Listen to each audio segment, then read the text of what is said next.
Hello, this is BSHF 101, Block 4, Unit 13, Foundation Course in Humanities and Social Sciences. The topics to be covered are the Indian Constitution, historical background, Constituent Assembly and drafting of the Constitution, the preamble, basic features of the Constitution, amendments to the Constitution, review of the Constitution. The Indian Constitution, historical background. Emphasis on pluralism, secularism, opposition to all types, forms of discrimination, provision of equal opportunities to all for self-development.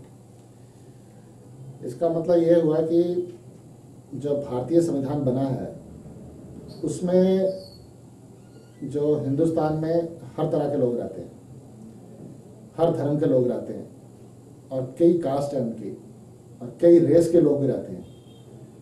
उसके बावजूद भी यहाँ पर एक unity है, यहाँ कहा जाता है यूनिटी इन डाइवर्सिटी। तो इसीलिए यहाँ पर प्लूरलिज्म के ऊपर जोर है कि प्लूरल कई तरह के लोग रहते हैं, और सेक्युलरिज्म यानी कि धर्म निरपेक्षता, और इसमें किसी भी चीज़ के ऊपर किसी के ऊपर डिस्क्रिमिनेशन नहीं किया जाता, सबको इक्वल अपॉर्चुनिटीज मिलती हैं। नेक्स्ट है based on values that came to the forefront during the country's struggle for freedom against colonial rule. अब इसमें वो वैल्यूज के ऊपर कंसंट्रेशन किया गया है कि जिसमें कॉलोनियल रूल यानी कि अंग्रेजों ने जो राज किया था भारत पर, उसके खिलाफ जो स्ट्रगल हमने सबने मिलके किया, सारे धर्म के लोग पूरे भारत में एक होके किया, उसकी वैल्यूज क्या है, उसके ऊपर भारतीय संविधान बनाया गया, इंडियन कॉन्स्टिट्यूशन बनाई गई है। Mahatma Gandhi started his political career and public life protesting against the policies and practices of the colonial government in South Africa. Mahatma Gandhi जिन्होंने सबसे आखिर में भारतीय इंडियन नेशनल मूवमेंट का भार संभाला था, उन्होंने अपना कैरियर जो है साउथ अफ्रीका में शुरू करा। वो एक एडवोकेट थे, उस टाइम पे बैरिस्टर कहा जाता था, और उन्होंने साउथ अफ्रीका में अपना कैरियर शुरू करा।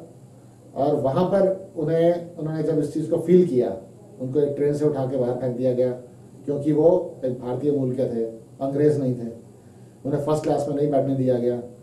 तो ये चीज़ें उन्होंने वहाँ लाइफ में प्रैक्टिस अपनी करी, अपनी प्रैक्टिकली ये चीज़ें देखी, तब वहाँ से ये इधर आए, वो सारी चीज़ें साथ में लेकर, और उन्हें अपने एक सही तरीके से भारत को direction the. Constituent assembly and drafting of the constitution. The constitution that we have today is not the result of some disjointed episodic exercises by WME individuals. It has been in fact drafted and created by a body of learned people from different walks of life. जो constitution आज बनी है, ये इस तरीके से नहीं आई कि कोई कहीं से कुछ आ गया, कोई कहीं से कुछ लेके इन्होंने सबको इकट्ठा करके बना दिया। इसको जो बनाया है, इसके लिए कॉन्स्टिट्यूएंट असेंबली बनी थी 1946 में, और वो कॉन्स्टिट्यूएंट असेंबली जो है वो उस टाइम पर लर्नेड लोग थे जिनको इलेक्ट किया गया था। ज़्यादातर भारतीय कांग्रेस कहते हैं, इंडियन नेशनल कांग्रेस INC जिसे कहते हैं, और कुछ मुस्लिम लीग के लोग थे। वो सारे के सारे पढ़े लिखे लोग थे, अपनी अपनी फील्ड में वो बड़े अच्छे एस्टेब्लिश लोग थे। वो सारे मिलके इस कॉन्स्टिट्यूएंट असेंबली में बैठे थे और हर चीज़ को डिस्कस करते हुए उन्होंने आगे अपनी प्रोसीडिंग्स करी, और 1949 यानी कि 1949 में अपनी रिपोर्ट दी। कंपोजिशन, उस कॉन्स्टिट्यूएंट असेंबली में क्या था, कौन कौन थे? The constituent assembly was headed by doctor Rajendra Prasad, who later on became India's first president. जो कॉन्स्टिट्यूएंट असेंबली के जो टॉप पोस्ट थी, जो हेड थे, वो डॉक्टर राजेंद्र प्रसाद थे, और वही भारत के पहले राष्ट्रपति बने, first president. Jawaharlal Nehru, who became the first Prime Minister of Free India, was possibly the most prominent figure of the assembly. Pandit Jawaharlal Nehru, ये जो भारत के पहले प्रधानमंत्री बने थे, वो उस कॉन्स्टिट्यूएंट असेंबली में सबसे इंपॉर्टेंट व्यक्ति थे, क्योंकि वही हर चीज को गाइड कर रहे थे, हर व्यू को सुन रहे थे। कभी उन्होंने ऐसा नहीं किया कि इस चीज को नकारा कर दिया जाए, इस चीज को ले लिया जाए।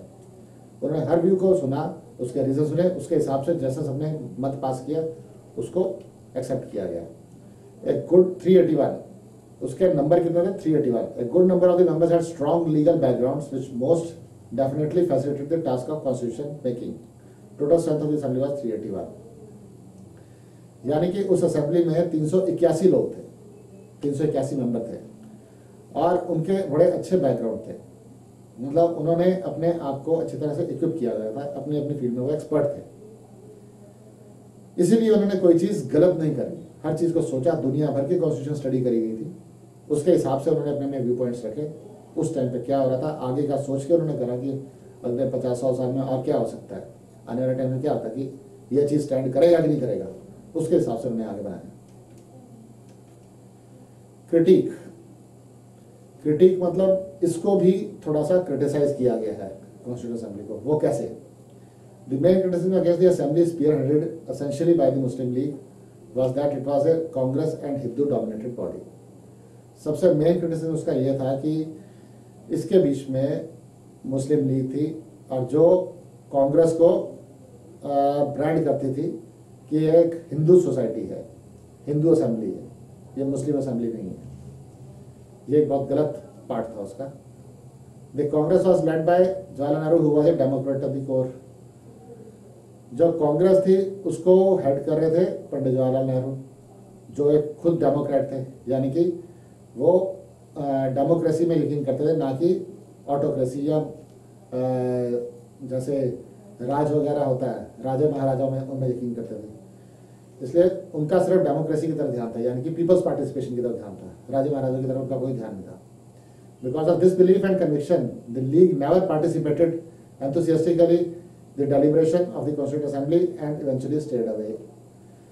इस चीज़ के कारण जो मुस्लिम लीग थी उन्होंने इसके बीच में ढंग से पार्टिसिपेट नहीं किया और इससे ज़्यादा दूर ही रहे।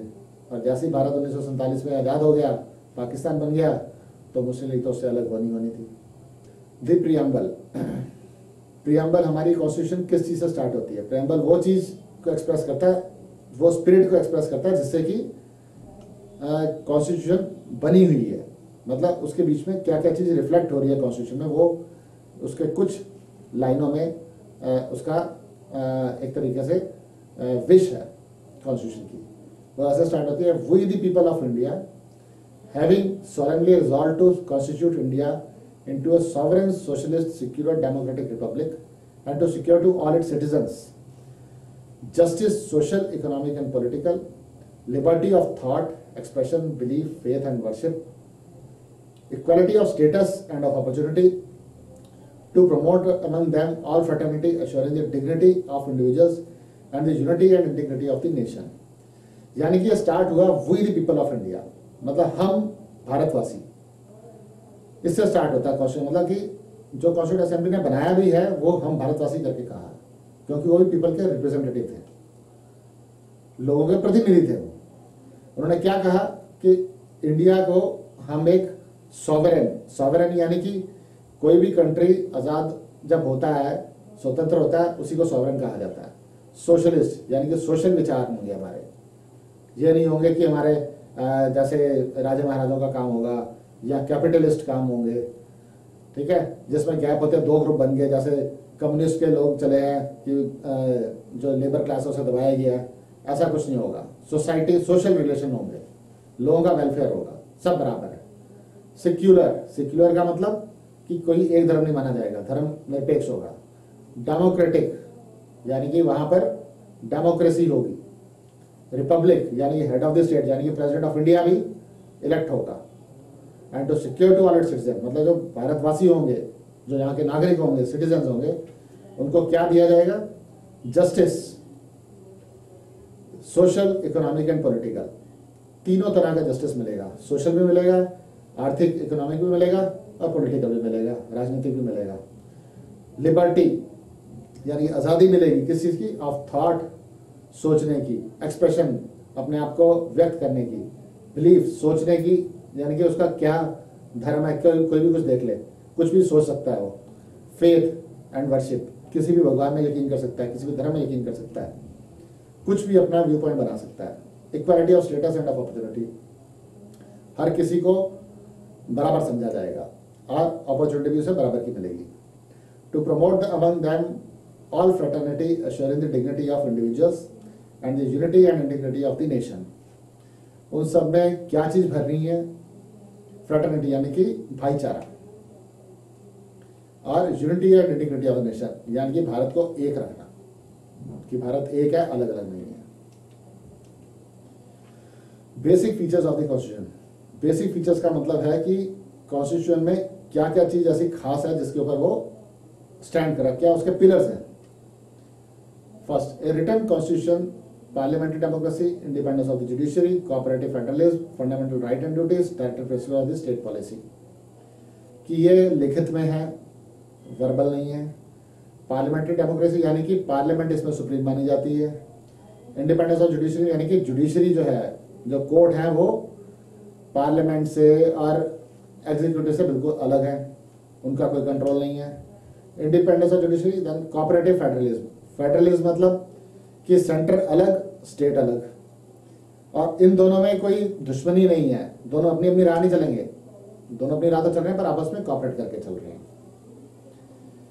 Fundamental right and duties, fundamental right होने चाहिए कि नागरिकों के 6 अधिकार दिए गए हैं और वो उसको कोर्ट प्रोटेक्ट करता है। अगर कोई लेने की कोशिश करता है तो कोर्ट उसे प्रोटेक्ट करता है और सुप्रीम कोर्ट में भी जा सकता है। ड्यूटीज भी दी गई हैं, 51 में, आर्टिकल 51 में है, जिसमें फंडामेंटल ड्यूटीज आई हैं। And directive principle of the state policy, यानी कि स्टेट, राज्य ने, सरकार ने किस तरीके से काम करना है, उसके लिए डायरेक्शन है डायरेक्टिव प्रिंसिपल्स के चैप्टर के अंदर। The constitution of India is a lengthy voluminous document that deals with various aspects of state craft. भारतीय संविधान यानी कॉन्स्टिट्यूशन ऑफ इंडिया एक बहुत ही बड़ा डॉक्यूमेंट है और वो हर तरह की राजनीतिक गतिविधियों के लिए, गवर्नमेंट चलाने के लिए, स्टेट को चलाने के लिए, जुडिशरी को चलाने के लिए, पार्लियामेंट को चलाने के लिए, प्रेसिडेंट को क्या करना है, गवर्नर को क्या करना है, प्राइम मिनिस्टर को क्या करना है, मिनिस्टर्स को क्या करना है, उनकी क्या ड्यूटीज है, इन सबके बारे में उसमें लिखा गया कैसे करना है और उसके खिलाफ नहीं हम जा सकते। अगर उसे कोई कुछ करने की कोशिश करता है तो कोर्ट उसकी प्रोटेक्शन के लिए आता है, सुप्रीम कोर्ट और high court. It is divided into several chapters and volumes that cover the nature of the polity, relations between the center and the constituent units. इसमें कई चैप्टर्स बने हुए हैं और इसके बीच में सेंटर के भी पावर्स दी हुई हैं, स्टेट की पावर दी हुई है और दोनों की कॉन्करेंट पावर्स भी दी हुई हैं कैसे करना है। और यही बताया गया कि अगर इन दोनों में कोई चीज के ऊपर कोई डिस्प्यूट होता है तो वो कैसे रिजॉल्व होगा, और अगर कोर्ट में जाना तो उसे सुप्रीम कोर्ट देखेगा। अमेंडमेंट्स ऑफ कॉन्स्टिट्यूशन, अब कॉन्स्टिट्यूशन तो बन गई, उसके बीच में अगर संशोधन लेके आना है, अमेंडमेंट करनी है, कोई चीज ऐड करनी है, कोई चीज उसमें से डिलीट करनी है, तो कैसे होगा। The policy of positive discrimination, environment protection and many other areas of concern for the citizen as well as the government. Amendments have covered a wide area of public and family laws. Apart from the constitutional amendments, the parliament, the judiciary, especially the Supreme Court, has made important announcements relating to the constitution time to time. मतलब ये कि जो amendments constitution में हो रही हैं वो उसकी स्पिरिट में ही होनी चाहिए। अगर उसको कॉन्स्टिट्यूशन को किसी और तरफ खींच लिया जाए, यानी कि उसके जो बेसिक फीचर्स अभी बताए हैं हमने, अगर वो बेसिक फीचर्स को अगर हटा लिया जाए, उसको छेड़छाड़ उससे की जाती है, तो सुप्रीम कोर्ट उसकी हेल्प के लिए आ जाता है। जैसे केशव नंदन भारती केस था, फंडामेंटल राइट्स के ऊपर ये चीज चली थी। और पहले एक होता था राइट टू प्रॉपर्टी, 1977 में 44th अमेंडमेंट से वो राइट हटा दिया गया है, वो फंडामेंटल राइट अब एग्जिस्ट नहीं कर रहा। नहीं तो पहले इसके लिए, इसकी प्रोटेक्शन के लिए सुप्रीम कोर्ट कई बार सामने आया। केशव नंदन भारती केस बड़ा मशहूर हुआ है इसमें, उन्होंने कहा कि फंडामेंटल राइट को नहीं आप कर सकते और फिर बेसिक फीचर्स जो है वो बिल्कुल नहीं तोड़ सकते। ये भी सुप्रीम कोर्ट की रूलिंग थी, यानी कॉन्स्टिट्यूशन को सुप्रीम कोर्ट बचाने के लिए बैठा हुआ है, सुप्रीम कोर्ट के ऊपर कुछ नहीं है। Review of the constitution, there have been debates, discussions, talks and certain concrete efforts towards the review of the constitution. Review of the constitution मतलब कि कॉन्स्टिट्यूशन को फिर से देखने के लिए। कहते हैं कि जिस समय में वो चीज बनी थी, वो कॉन्स्टिट्यूशन बनी थी, वो उस समय के हिसाब से ठीक था। क्या आजकल वो ठीक है? समय के हिसाब से सारी चीज भी बदलनी चाहिए, कानून भी बदलना चाहिए, तो क्या आज वो चीज सही है? इसके लिए बड़े डिस्कशन हुए हैं। For a long time now it has been argued in influential circle that India would progress faster if it switched over to a presidential form of government from the current parliamentary setup. जैसे कि पहले मैंने बताया कि ये parliamentary democracy है और इसके ऊपर काफी डिस्कशन हुआ कि भाई ये पार्लियामेंट्री से प्रेसिडेंशियल फॉर्म ऑफ गवर्नमेंट बन जाए, यानी कि पार्लियामेंट की बजाय प्रेसिडेंट पावरफुल हो, उस पर ज्यादा ताकत हो, जैसे कि अमेरिका में है वो प्रेसिडेंशियल फॉर्म ऑफ गवर्नमेंट है, पार्लियामेंट्री फॉर्म ऑफ गवर्नमेंट नहीं है। इंग्लैंड में पार्लियामेंट्री फॉर्म ऑफ गवर्नमेंट है। तो इन दोनों में डिफरेंस है। Thank you. This is the end of unit 13।